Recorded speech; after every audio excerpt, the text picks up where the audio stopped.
son temas que han quedado muy como escondidos en la historia y ustedes son los que lo vivieron, los que pueden transmitir de qué se trató, qué fue ese momento, pues fue un momento histórico.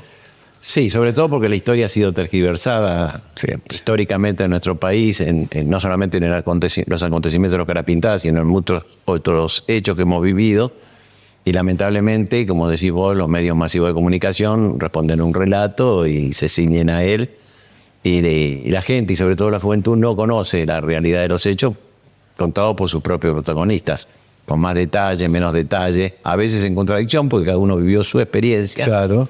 Pero en vivo y en directo.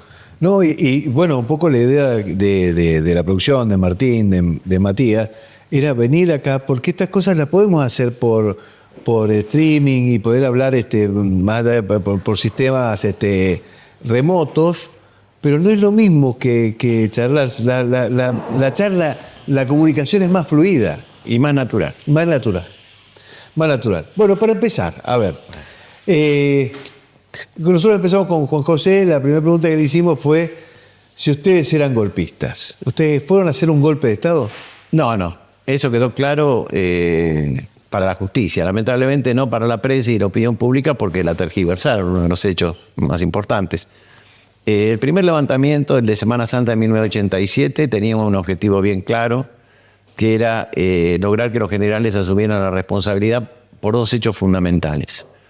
La guerra contra la subversión de la década del 70 y la guerra de Malvinas. Sobre todo el regreso de la guerra de Malvinas y la desmalvinización, que no se inicia con el gobierno de Alfonsín, sino que se inicia con la última etapa del gobierno del proceso.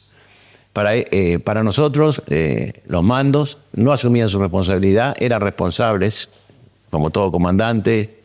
Los que son militares saben que el mando es vertical y que el superior es responsable de lo que se hace y lo que se deja de hacer de sus subalternos.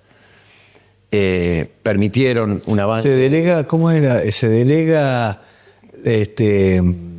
la autoridad no se delega, ¿no?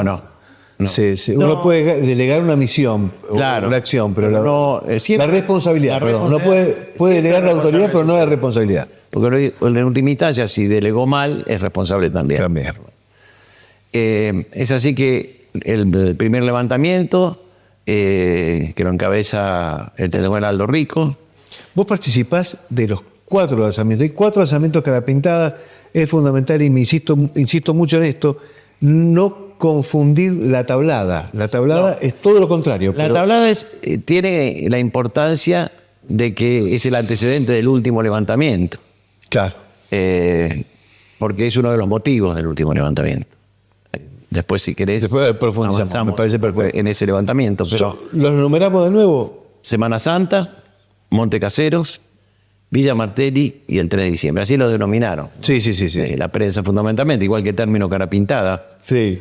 Le preguntábamos a Juan José, pero ¿por qué se le ocurrió lo de...? O sea, más allá que una... Se le ocurrió a los periodistas porque los militares se enmascaran cuando van a entrar en acción.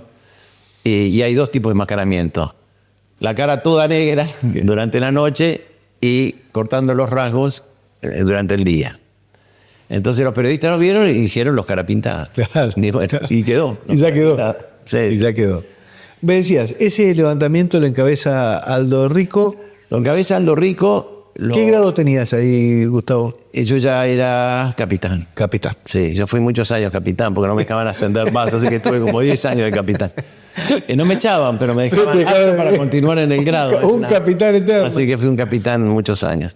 Yo en ese momento estaba en la Escuela Superior de Guerra, y ahí era un poco el foco, la Escuela de Guerra, la Escuela Técnica, la Escuela y la Escuela de Inteligencia, donde se reunían la mayor cantidad de oficiales de grado de teniente primero, capitán y mayor. Y ahí se vivía el malestar, porque habían empezado a llamar a compañeros nuestros, que en esa época eran subtenientes, algunos con 2 o 3 meses de egresado. Los llamaban a declarar. Los grados son, vos te recibís de subteniente, después viene teniente primero, capitán, mayor, teniente coronel, después agregaron coronel mayor. Ah, cierto, eso es nuevo. General de división y teniente general. Bueno, el malestar era muy grande, entonces se empezó a pensar qué se podía hacer. Iniciamos simultáneamente los jefes de regimiento, algunos jefes de regimiento, el teniente Alonso en el sur, el teniente con el León en Tucumán, el teniente con el Polo en Córdoba, el teniente con el Rico en Misiones, en la jefe de unidad, enviaban cartas a la superioridad diciendo la situación de malestar que había, pero no había respuesta. ¿Por qué crees que no había respuesta? Yo creo que muchos negociaron su propia situación con el poder político y no los tocaban. Otros pensaban que iba a quedar ahí nomás, con buena intención. Se había jugado a las juntas militares, que eran los responsables de una última instancia, porque el proceso de organización nacional produjo un hecho muy grave, que es perder la legalidad. No la legitimidad de la lucha contra la subversión, porque la legitimidad no se perdía, pero sí la legalidad. Por eso Firmenich y otros dicen que ellos querían un golpe de Estado, porque entonces de esa manera las Fuerzas Armadas perdían la legalidad y ellos podían lograr mayor adhesión del pueblo porque se había atentado contra la democracia. No es verdad que los guerrilleros defendían la democracia. Ellos en sus propios libros y escritos dicen que si hubieran triunfado, acá no había ninguna democracia. Claro. Algo parecido a lo que hizo Castro en Cuba. Claro, pero bueno, circunstancialmente les sirvió y esto se le expresaba a los generales. Los generales estaban impolutos, no decían nada. Entonces empezaron algunos hechos anteriores al levantamiento, como acompañar a algunos camaradas que tenían que ir a declarar al aeropuerto. Íbamos un grupo grande vestido de uniforme para solidarizarnos con ellos, o ir a la estación donde salían para Córdoba otros. Y la situación se iba agravando, hasta que finalmente un jefe, un mayor, que era Ernesto Barreiro, que se tenía que presentar en Córdoba, dice que no se va a presentar. Bueno, eso fue un poco el detonante. En la no presentación de él, lo ponía en rebeldía, era el primer hecho que había, y ese fue un poco la señal. Previamente a eso yo viajé a Misiones, salí un sábado de la Escuela de Guerra, un viernes de la Escuela de Guerra, me fui a Misiones, lo vi al teniente Conrico y le comenté lo que íbamos a hacer, porque esto era una cosa que ellos también lo pensaban, pero lo habían organizado los oficiales más jóvenes. ¿En qué estamos hablando? ¿Qué fecha más o menos? ¿Estábamos en marzo? Esto tiene que haber sido un mes antes, febrero, marzo. O sea, que da la idea de que iba a haber una sonada militar, estaba. Entonces Rico me dijo, si lo hacen, me llaman. Bueno, tal cual, nosotros el miércoles a la noche entramos en la Escuela de Inteligencia de Campo de Mayo, en la sección de Inteligencia de Campo de Mayo, un grupo de oficiales, con un teniente coronel que era Venturino, y es como si se iniciara esa noche. A la madrugada se lo llama Rico, y Rico se toma el avión y viene. La Escuela de Infantería iba a ser el epicentro del levantamiento. Muchos de nosotros éramos infantes, o la mayoría éramos infantes.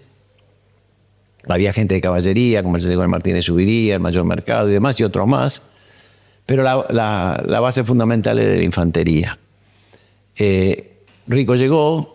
¿Muchos con la especialización de comando? Comando y paracaidistas, muchos. La mayoría de los oficiales. Y suboficiales. Y suboficiales, por supuesto. Pero había de todo, porque estaban los oficiales de la Escuela de Guerra, la Escuela Técnica, y eso algunos eran y otros no. Bueno, recorrimos con Rico. Rico primero quiso ir a la compañía comando, que había comandado en Malvinas. Ajá.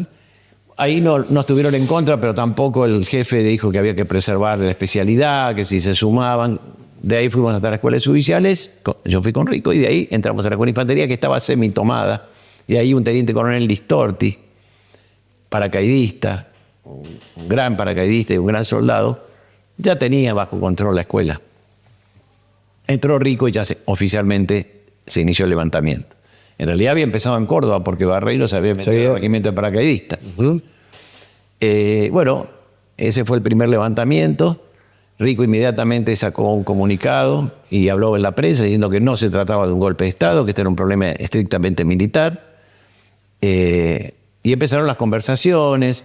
Hubo salidas de adentro de la escuela para aclarar que no era un golpe de Estado. Hubo reuniones con autoridades religiosas, con dirigentes sindicales, con dirigentes políticos. ¿Hubo en algún momento alguna situación de tensión adentro de la Escuela de Infantería entre aquellos que no estaban de acuerdo? No, No. Un pequeño momento, el director de la escuela no estaba el subdirector, el teniente coronel Rico enfrentó, dijo, mi teniente coronel se va a sumar, no, entonces tráigame la pistola y tal. ¿Qué iba a hacer?